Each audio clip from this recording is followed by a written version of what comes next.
आज सकाळी मी या प्रकारची बातमी काही दुसऱ्या जिल्ह्याची बघितली होती आणि ते बघितल्यानंतर आम्ही आज सकाळी 11:30 वाजता दरम्यान डीलर असोसिएशनसोबत पण बैठक झाली आणि त्याच्यानंतर जे कंपनीज आहे HPCL, IOCL आणि BPCL त्याच्या प्रतिनिधीसोबत आमची बैठक झाली। मी एकदम स्पष्टप्रमाणे सांगू इच्छितो की डिझेल आणि पेट्रोल याचा कुठलाही प्रकारचा कोणताही तुटवडा आपल्या जिल्ह्यामध्ये नाही आहेत। कमर्शियल इंडस्ट्रियल कोणत्याही प्रकारच्या नाही आहेत आणि त्याच्यामध्ये काही कमी द्यायचे, काही कट शॉर्ट करायचे तसे सुद्धा डायरेक्शन आलेले नाही आहेत। याच्याबद्दल मी सर्वांना सांगू इच्छितो की आता LPGचा जे केस झालेला आहे त्याच्यामध्ये कमर्शियल सप्लायमध्ये शासनाने काही अटी शर्ती आणलेली आहे, त्याच्यामध्ये काही लिमिटेशन आणलेली आहे आणि त्या धर्तीवर काही लोक जे आहे ते विनाकारण संभ्रम निर्माण करण्याचा प्रयत्न करते हैं सोशल मीडियाद्वारे किंवा दुसऱ्या गोष्टीद्वारे।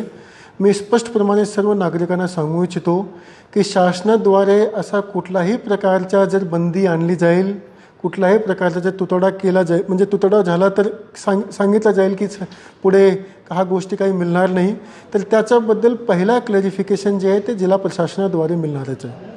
कोणीही कुठल्याही माणसाचे कोणत्याही सोशल मीडियावर अफवा असो की कोणती दुसरी कोई गोष्टी असो त्याला बली पडू नये। आपल्या जिल्ह्यामध्ये कोणत्याही प्रकारच्या डिझेल पेट्रोलचा कुठल्याही प्रकारचा तुटवडा नाही आहे। कोणत्याही पुणेकरांना पॅनिक होऊन आणि लाईन लावण्याची आवश्यकता नाही आहे।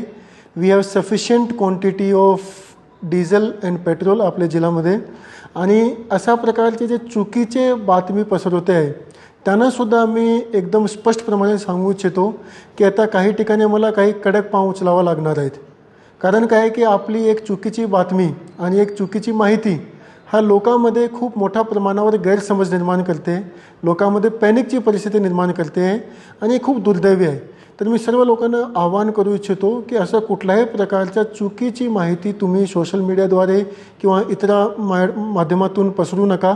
आमची सायबर सेल जी आहे ते सध्या खूप ॲक्टिवेट झालेली आहे। सोशल मीडियावर असो किंवा दुसऱ्या ठिकाणी असो कोणी कुठल्याही प्रकारच्या चुकीचा मेसेज टाकत असेल तर तेही आम्हाला निर्देशनास येते आणि आता आम्ही डिसाईड केलेलं आहे, आज आम्ही पोलीससोबत याच्याबद्दल चर्चा पण केलेली आहे की अशा प्रकारच्या ज्या चुकीच्या माहिती याच्यापुढे कोणी पसरवली जाणून बुजून त्याच्यामध्ये कुठल्याही प्रकारचं तथ्य नसताना तर त्या केसमध्ये त्या माणसावर IT ॲक्ट खाली आणि दुसरे जे कायदे आहेत त्याच्याखाली कडक कारवाई केली जातील। कारण काय आहे की लोकांमध्ये अशा प्रकारचा संभ्रम निर्माण करून कायदा सुव्यवस्थेचा प्रश्न निर्माण करणे हा खूप मोठा विषय आहे ज्याच्यावर आमचं विशेष लक्ष आहे आणि याच्यामुळे जिल्हाधिकारी म्हणून आम्ही सर्वांना आवाहन करू इच्छितो। दोन गोष्टीचा परत मी सांगू इच्छितो, कुठल्याही प्रकारच्या पेट्रोल डिझेलचा तुटवडा नाही आहे, त्याच्याबद्दल कोणाला काही घाबरायची आवश्यकता नाही आहे आणि दुसरी गोष्टी की कोणी जर या प्रकारच्या चुकीची माहिती पसरवत असेल तर त्याच्यावर नियमानुसार योग्य कारवाई केली जातील। याच्यामध्ये एक आणखीन मी स्पष्ट करू इच्छितो की काही ठिकाणी असा एक जे एजन्सीज आहे डिझेल पेट्रोल एजन्सीज जे पेट्रोल पंप्स आहे त्याची अशी गैरसमज झाली होती की जे सप्लायर्स आहे जे कंपनीज आहेत ते जे सध्या पेट्रोल डिझेल देते त्याने ते कालावधी लिमिट केली आहे, म्हणजे 3-4 तासाचीच केली आहे।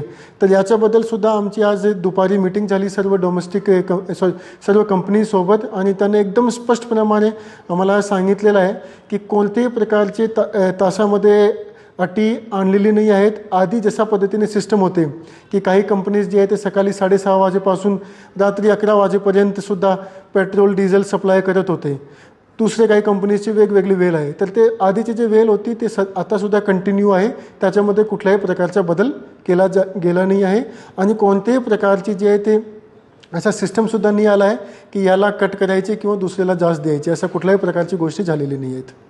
हाच पार्श्वभूमीवर आम्ही आणखीन एक गोष्टी सांगू इच्छितो की आपण काही दिवसाआधी एक LPGबद्दलसुद्धा आम्ही मीटिंग घेतली होती। LPGबद्दल आम्ही स्पष्ट डायरेक्शन पण दिले होते की 4 दिवसाच्या आत म्हणजे 96 तासाच्या आत लोकांना सिलेंडर जे आहे ते त्याच्या घरीमध्ये मिळून जातील। त्याच्यामुळे पुण्यामध्ये कुठल्याही प्रकारची लाईन त्याच्यानंतर लागली नाही, लोकांना आपण सिलेंडरसुद्धा घरीमध्ये देतो आहे। 4 दिवसाच्या आत आपण प्रत्येक घरामध्ये पोहोचवण्यासाठी आपण प्रयत्नशील आहोत आणि त्याच्यामध्ये आपण बऱ्यापैकी यशस्वी पण होतो आहे। मात्र काही ठिकाणी काय असतो, हे गोष्टी सांगणे खूप महत्त्वाचं आहे जेणेकरून लोकांमध्ये संभ्रम निर्माण होऊ नये. काही ठिकाणी काही लोक सांगतात की आम्ही बुकिंग केला पण सिलेंडर मिळाला नाही. तर याच्याबद्दल आम्ही सांगू इच्छितो की समजा की आपली बुकिंग कमर्शियल सिलेंडरची आहे किंवा आपल्याकडे अनऑथराईज सिलेंडर आहे जे तुम्हाला आधी सिस्टमद्वारे मिळत होता काही कारणामुळे, किंवा कमर्शियल सिलेंडर आहे, त्यासाठी जर तुम्ही आता बुकिंग करत असेल तर डेफिनेटली ते तुम्हाला मिळणार नाही. डोमेस्टिक गॅस सिलेंडरची 25 दिवसाची अट आहे. त्या 25 दिवसाच्या आधी जर आपण अप्लाय केलेला आहे तर आपल्याला 25 दिवस थांबावं लागणार आहेत. ते 25 दिवस झाल्यानंतरच तुम्हाला मिळेल. आता रामनवमी आलेली आहे आणि रामनवमीसोबत बरेचसे ठिकाणी लोकांचे त्योहार, काही घरामध्ये काही उत्सव पण चालू आहे. तर त्याच्याबद्दलही सुद्धा आम्ही सांगू इच्छितो की त्याच्यामध्ये जे डोमेस्टिक सिलेंडर आहे तो डोमेस्टिक सिलेंडर सर्वांना मिळेल. मात्र जे कमर्शियल सिलेंडर आहे त्याच्याबद्दल जे अटी शर्ती केंद्र शासनाने जे आणलेली आहे ते सर्वांना लागू राहते आहे. डोमेस्टिक सिलेंडरच्या कुठल्याही प्रकारचा तुटवडा होत नाही आहे.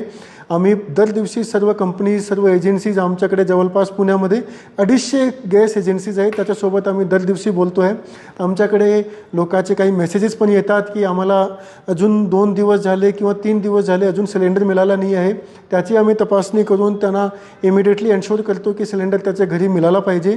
आम्ही आमच्या स्तरावर सर्व महत्त्वाचे जे पाव जे आहे ते सर्व उचलतो आहे आणि गॅस एजन्सीसुद्धा दिवस रात्र याच्याबद्दल काम करत आहेत.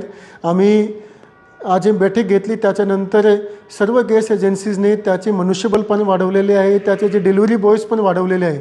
पण काही वेळी काय असतो की जेव्हा डिलिव्हरी करण्यासाठी माणसं जातो तेव्हा तो घरी भेटत नाही आहे आणि मग तो रात्रीला परत येतो. ते परत कॉन्टॅक्ट करतात आणि मग ते सांगतात की 4 दिवस झाले आम्हाला मिळालं नाही आहे. तर आम्ही ज्या लोकांनी डिलिव्हरी बुक केलेली आहे त्यांनाही आम्ही सांगू इच्छितो की आपला जे नंबर आहे, जे फोन नंबर आहे ज्याच्याद्वारे तुम्हाला OTPद्वारे तुम्ही बुक केलेली आहे, बुकिंग झाल्यानंतर तुमचा मोबाईल ऑन ठेवा जेणेकरून जे डिलिव्हरी बॉय तुम्हाला जेव्हा कॉन्टॅक्ट करतील तेव्हा तुमचा कॉन्टॅक्ट झाला पाहिजे, जेणेकरून जे 96 तासाची जे आपण एक हमी दिलेली, एक जे प्रॉमिस केलेलं आहे त्याच्यामध्ये आपण यशस्वीप्रमाणे तुम्हाला ते सिलेंडर देऊ शकतो.